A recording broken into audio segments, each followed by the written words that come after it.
सुगीता कर्तव्या किमन्यशास्त्रविस्तरे यस्वयं पद्मनाभस्य मुखपद्मात् विनिसृता सर्वोपनिषदो गावो दुग्धा गोपालनन्दना पार्थो वत्स सुधीर्भोक्ता दुग्धं गीतामृतं महा एकं शास्त्रं देवकीपुत्र गीतम् एको देवो देवकीपुत्र एव एको मन्तरस्तस्य नामानि यानि कर्मप्य एकं तस्य देवस्य सेवा कर्मप्य एकं तस्य देवस्य सेवा।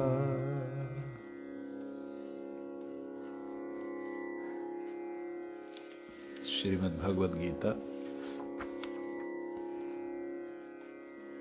50वां श्लोक।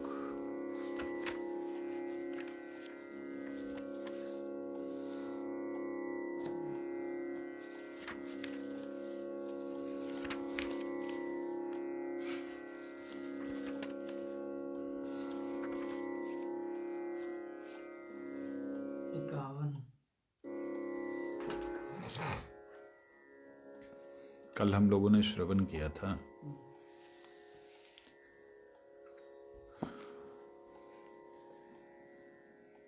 कि विद्या की भी निवृत्ति शुरू होना। विद्या मतलब ब्रह्म ज्ञान। ब्रह्म ज्ञान क्या है? ब्रह्म ज्ञान प्रकाश के विषय में भगवान की अखंड ज्योति है, उसके विषय में जो ज्ञान है। वो ज्ञान कैसा है? वो ज्ञान है, उस ज्ञान कहेंगे। वो अविद्या नहीं है, वो विद्या है। वह ज्ञान नहीं है, वो नित्य चिन्मय प्रकाश तत्व है। यहां पर ज्ञानस्य या परा शब्द जो आया है 50वें श्लोक में,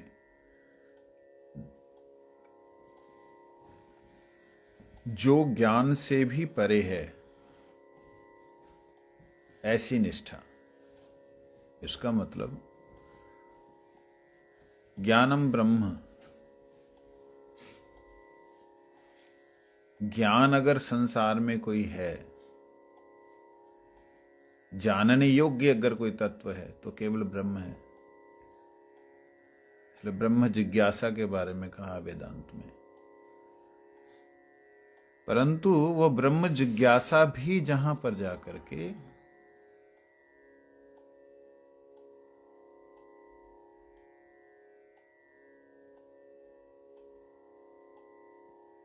कौन सा ब्रह्म? निर्गुण, निर्विशेष, निष्शक्तिक, निराकार, उस ब्रह्म की बात हो रही। तो उसको आत्मा कहते हैं, जो ब्रह्म ज्योति। बोलने दोगे?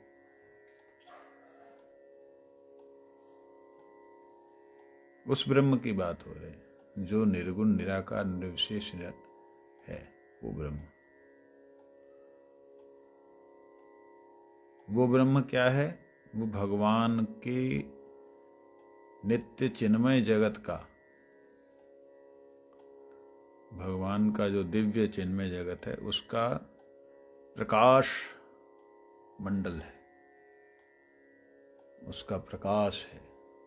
वो दिव्य प्रकाश जो है अखंड मंडलाकारम व्याप्तम येन चराचरम, जो व्याप्त है सारे चराचर में। वो ब्रह्म ज्ञान भी जब परानिष्ठा होती है, परा मतलब परमात्मा में जब निष्ठा होती है,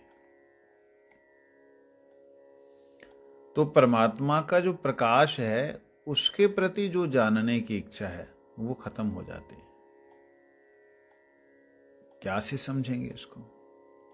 सारे संसार की विद्या में ध्यान देना, मैं बार बार इस बात को बोलता हूं, ध्यान देना। मेरा तकिया कलाम नहीं है ये, क्योंकि मेरी बातें कई बार समझ में नहीं आती हैं,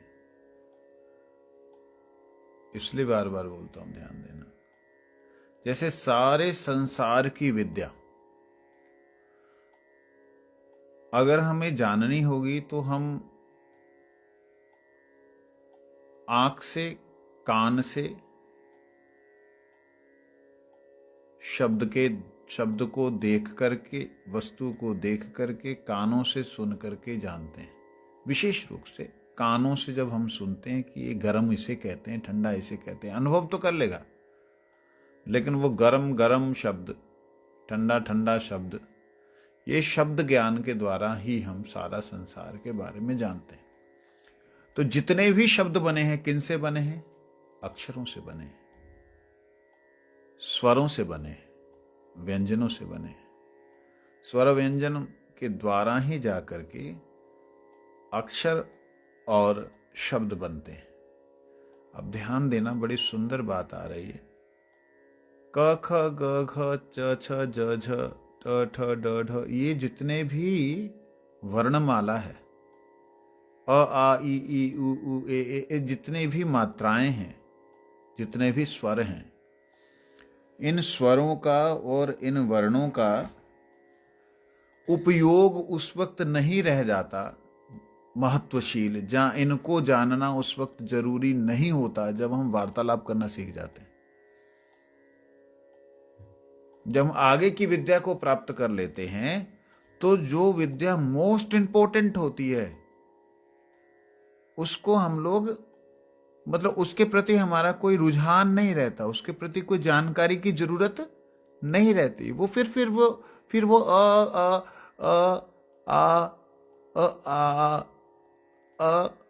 आम ऐसे बोलना नहीं पड़ता, अक्षर से बोलना नहीं पड़ता। मतलब अगर आपने शब्द बोला है आपने, तो आम पपीता ने नेहा ऐसा नहीं बोलना पड़ता आपको, नहीं समझे?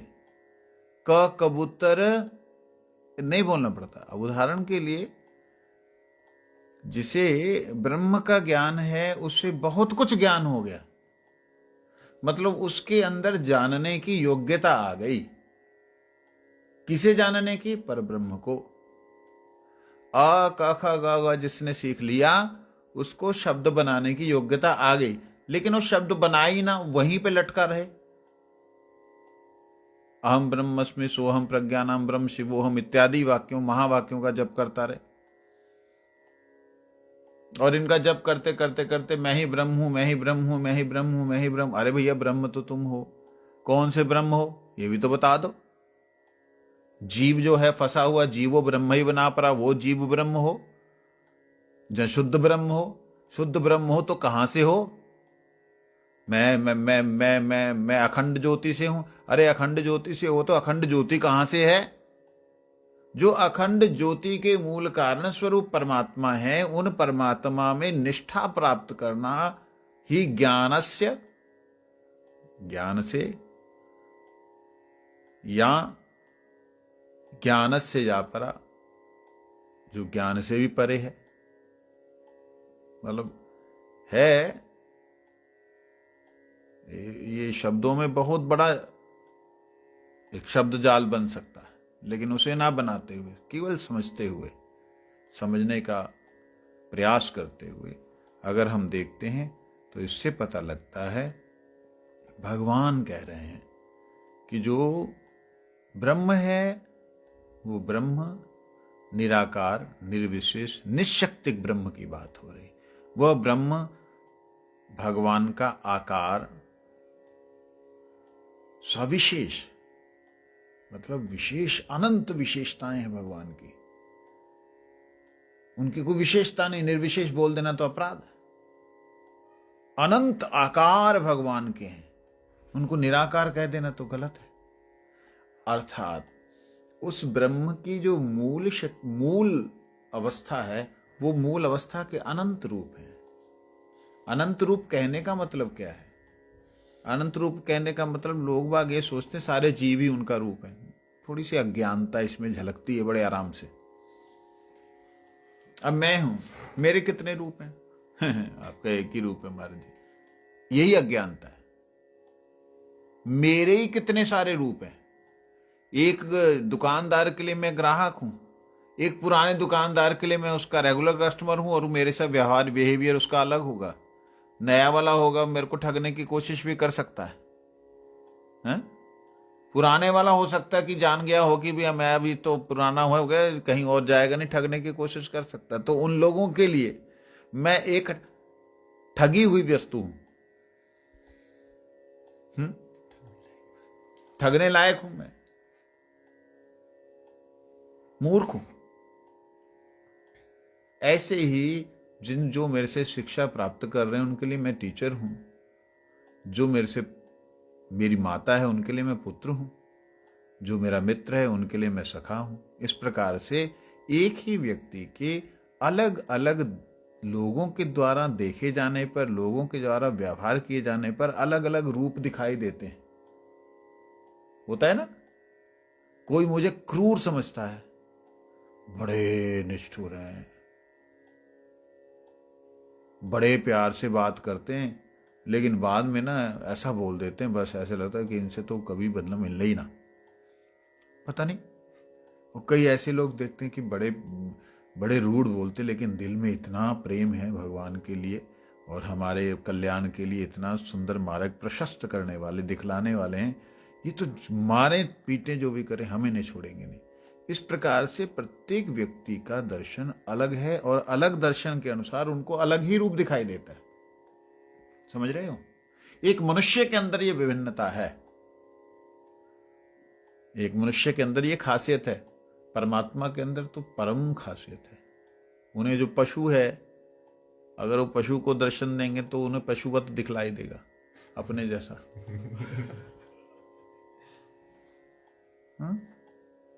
साधारण है। गैया ने ये नहीं देखा कृष्ण कृष्ण है, मेरा बछड़ा, नहीं समझे? गैया ने क्या देखा? मेरा बछड़ा। और कृष्ण 1 साल तक बछड़ा बन के उसका दूध पीते। सोचो, उसको कृष्ण कृष्ण नजर नहीं आ रहे, सखा को सखा नजर नहीं आ रहे, मैया को बेटा नजर नहीं आ रहा, उसको कृष्ण नजर आ रहा है और कृष्ण अपने पुत्र के रूप में नजर आ रहा है। जब ब्रह्म विमोहन लीला हुई थी उसमें ये लीला आती। तो कहने का अभिप्राय ये है कि जो व्यक्ति भगवान के उन अनंत रूपों का, उन अनंत भावों के द्वारा भावित सेवित भगवान के स्वरूपों का दर्शन करता है, उसे फिर आ क ख ग सोहम ब्रह्म हम ब्रह्मस्मि करने की वहां जरूरत नहीं रहती, क्योंकि ब्रह्म से ऊपर चला गया, पर ब्रह्म परमात्मा में प्रतिष्ठित हो गया है। उसे निष्ठा ज्ञानस्य जहां परा, उसको ऐसी निष्ठा प्राप्त हुई है जो ज्ञान से भी परे है। और ज्ञानम ब्रह्म, ब्रह्म से भी परे। भाई ब्रह्म से परे कोई चीज हो ही नहीं सकती, कहते हैं ना परे, तभी तो कहा पर ब्रह्म। जो परे है ब्रह्म वो पर ब्रह्म है। पर ब्रह्म का दूसरा अर्थ होता है जो ब्रह्म की प्रतिष्ठा है। ले, एक क्या होता है ब्रह्म की प्रतिष्ठा? ये तो बड़ा गलत शब्द प्रयोग कर रहे हैं। अरे मैं नहीं कर रहा, भगवान कृष्ण कहते हैं ब्रह्मणो ही प्रतिष्ठा अहम, मैं ब्रह्म की प्रतिष्ठा हूं। अर्थात ब्रह्म मेरे बिना तिष्ठित नहीं हो सकता, मेरे बिना टिक नहीं सकता, मेरे बिना है ही नहीं। I am cause of the ब्रह्म, मैं कारण हूं ब्रह्म का। तो इसलिए जब परानिष्ठा प्राप्त होती है, जब निष्ठा, वह जो निष्ठा ज्ञान से भी परे है, वो प्राप्त होती है। निष्ठा का मतलब ये नहीं होता हाँ जी हमारी श्रद्धा है भगवान मुक्ति दे दे, ऐसा नहीं। इसको निष्ठा नहीं कहते हैं, ध्यान दीजिएगा। निष्ठा इसे नहीं कहते भगवान कृष्ण की आराधना कर रहा है, राम जी की आराधना कर रहा है, भगवान विष्णु जी की आराधना कर रहा है और आराधना करते करते, और सदाशिव भगवान की आराधना कर रहा है, आराधना करते हुए उनसे मुक्ति मांग रहा है, ये निष्ठा हो ही नहीं सकती। ये तो निष्ठा है ही नहीं, ये तो कपटता है। कैसे कपटता है? मारे आप विचित्र बातों को करते हैं। हाँ, मैं विचित्र बातों को करता हूं। कपटता कैसे हुए भाई? एक व्यक्ति आपके पास आकर के आपकी सेवा करके कहे कि मेरे को अब सेवा से छुटकारा दे दो, मुक्ति दे दो बस मेरे को, मैं दोबारा आपकी शक्ल ना देखूं, ये क्या है? ये कहां की निष्ठा है भाई? निष्ठा शब्द का होता है निष्ठा, निश्चित स्थिति। निश्चित स्थिति उसे निष्ठा कहते हैं। तो ये कहते हैं, हे कुंतय, वह निष्ठा जो ज्ञान से भी परे है। मतलब ज्ञान का भी अंत होने लग जाए। ले, ज्ञान का अंत होने लग जाए तो फिर तो ब्रह्म का कभी अंत होता है? कहते नहीं, ब्रह्म ज्ञान का अंत। का अरे हमने तुम्हें बोला तुम बोलो कृष्ण, वो बोलता है क कबूतर री ऋषि श अदा न न नणा न अण अण अण का कोई वही नहीं है, शब्द ही नहीं है। अण ये हो गया कृष्ण। अरे भैया, कृष्ण बोलने के लिए बोला है, कबूतर और ये मात्राओं को बोलने की जरूरत नहीं है। इसी प्रकार से जब भगवान श्री कृष्ण के स्वरूप का, उनके गुणों का, उनकी लीला का अनुसरण करते हैं कुछ तथाकथित ज्ञानी, आज मैं उनके लिए बोल रहा हूं, कुछ तथाकथित ज्ञानी अर्थात अपने आप को ज्ञान में परिनिष्ठित समझने वाले सोचते हैं कि कृष्ण की आराधना जो हम कर रहे हैं वो आराधना ब्रह्म की आराधना से क्षुद्र है, छोटी है। ये उनके लिए है जो ब्रह्म की आराधना, ब्रह्म की उपासना, ब्रह्म की प्राप्ति नहीं कर सकते। उन मूर्खों के लिए ये बात, सॉरी क्षमा करना, उन विद्वानों के लिए ये बात मैं कहना चाहता हूं। भगवान कहते हैं जो निष्ठा, जो निश्चित स्थिति जो है परमात्मा में हो जाती है, वो ज्ञान से परा, ज्ञान से जो परे है वो है परमात्मा। तो अज्ञान नहीं, ज्ञान से परे अनुभव होता है। ज्ञान से परे क्या होता है? कैसे? रसगुल्ले का ज्ञान है, रसगुल्ला मीठा होता है, रसगुल्ला मीठा होता है, रसगुल्ला मीठा होता है, रसगुल्ला मीठा होता है। जब तक रसगुल्ला मीठा होता है बोलते रहोगे, आपको नहीं समझ में आएगा रसगुल्ला मीठा होता है। लगेगी समझ? अभी हमने कल एक चमत्कार देखा, मैंने और सुदामा बाबा ने। हमें किसी ने बतलाया गुड़मार बूटी के बारे में कि महाराज जी उसके एक पत्ते को चबा लो अच्छे ढंग से, तो आप चीनी खाओगे, आपको चीनी लगेगी नहीं, फील नहीं होगी। मैंने कहा अच्छा। तो हमने कल एक एक पत्ता उसका चबाया, उसके बाद चीनी खाई, चीनी ऐसे लगा पानी मुंह में डाला, फिक्का। अब विश्वास कर सकते, जब तक मैंने सुना था तब तक उसका अनुभव ही नहीं था। तो वो ज्ञान है सुना हुआ, वो ज्ञान जो ज्ञान ये है कि मैं शून्य हूं, मैं प्रकाश तत्व हूं, मैं प्रकाश का अंश हूं, प्रकाश में हूं, प्रकाश से बाहर कुछ भी नहीं है, जो कुछ दिख रहा है वह सब प्रकाश के अंदर ही है। लेकिन जैसे ही उसमें वह प्रवेश करता है तो वह प्रसन्न हो जाता है। क्यों प्रसन्न हो जाता है? हर किसी की बात नहीं है। जो परमात्मा भगवान श्री कृष्ण के रूप का चिंतन करते हुए मुक्ति चाहता, उसकी बात नहीं है। ये उसकी बात है जो उनमें निष्ठा प्राप्त कर देता है, निश्चित स्थिति प्राप्त हो जाती है। उसके लिए फिर वह ब्रह्म का आनंद जो है वो फिर पीछे पीछे होता है, और परमात्मा की सेवा, भगवान की सेवा आगे आगे होती है। इसलिए इसके कहते बुद्ध्या विशुद्धया युक्तो धृत्यात्मानं नियम्य च शब्दादीन विषयांस त्यक्त्वा राग द्वेषो वयुध्यस्य च। विविक्त सेवी लघ्वाशी यद्वाक्कायमानसः ध्यान योग परो नित्यं वैराग्यं समुपाश्रितम् अहंकारं बलं दर्पं कामं क्रोधं परिग्रहं विमुच्य निर्ममः शांतो ब्रह्मभुवाय कल्पते। आइए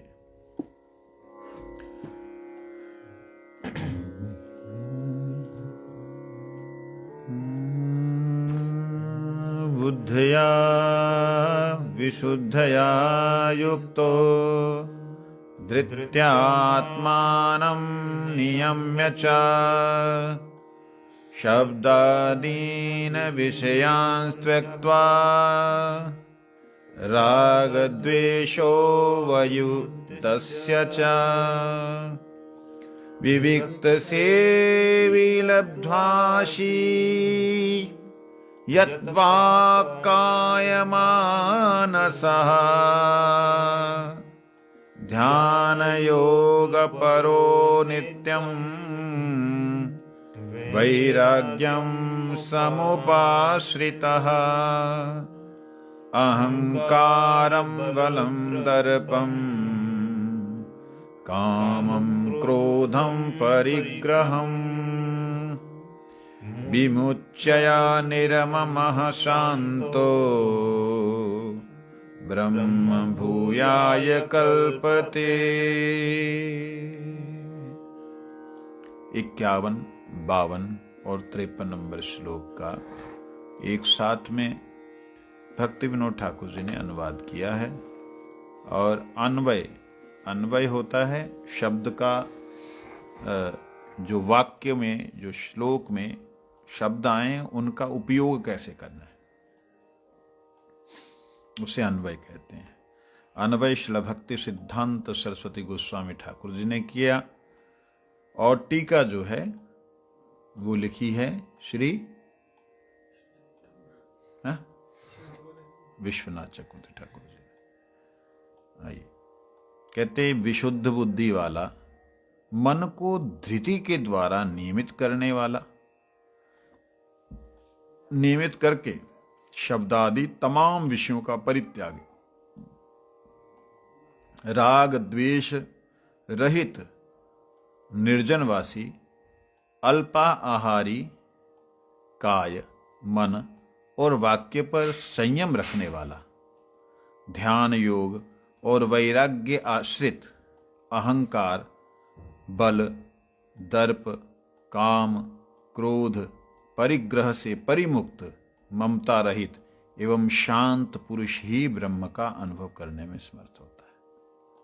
देख लो अपने अंदर घुस करके, ये सब कुछ है, नहीं है तो कृष्ण अनुभव होने वाला नहीं है। ब्रह्म भूयाय ब्रह्म अनुभवाय कल्पते।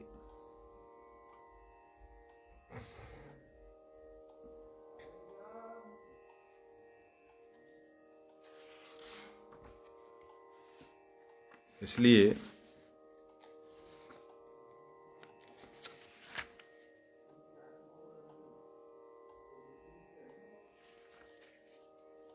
कहते विशुद्ध बुद्धि वाला, जिसकी बुद्धि शुद्ध नहीं है, केवल विशुद्ध है। शुद्ध बुद्धि किसे कहते हैं? जिसमें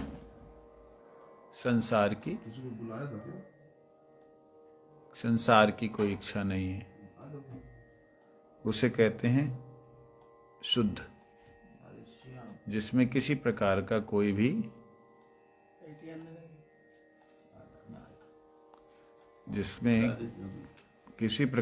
कोई भी जो है गंदगी नहीं है, वो है शुद्ध बुद्धि। भगवान ने यहां बुद्धिया विशुद्धया कहा।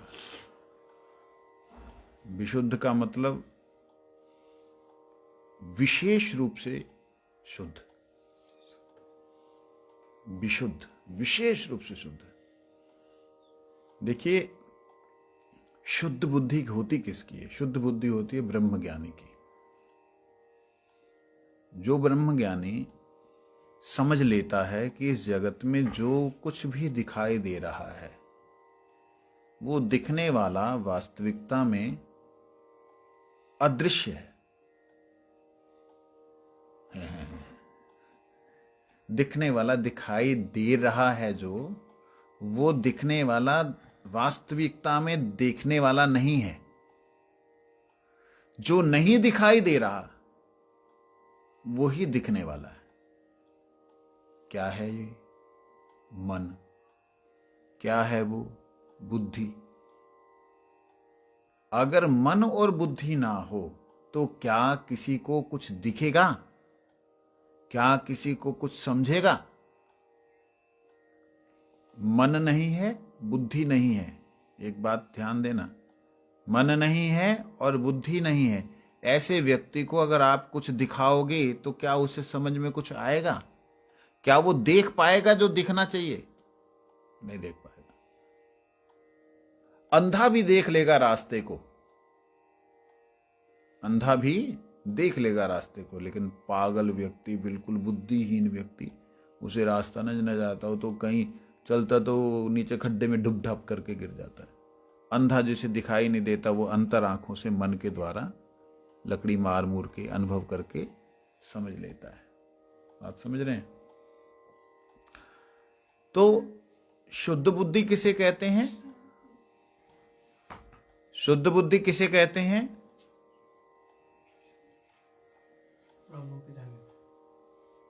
शुद्ध बुद्धि वह है जहां पर मन को देखने का सामर्थ्य प्राप्त हो जाए। समझे नहीं? वो शुद्ध बुद्धि है। कितनी बड़ी बात है। मन को देखने का समर्थ प्राप्त हो जाए, मन को कंट्रोल करने का समर्थ प्राप्त हो जाए, वो है शुद्ध बुद्धि।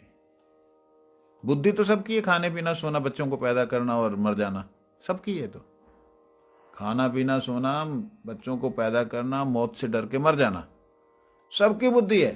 आहार निद्रा भय मैथुन एतत् पशु भी नाराणाम। लेकिन जो मन को देख सके, मन को देख करके मन को कंट्रोल कर सके,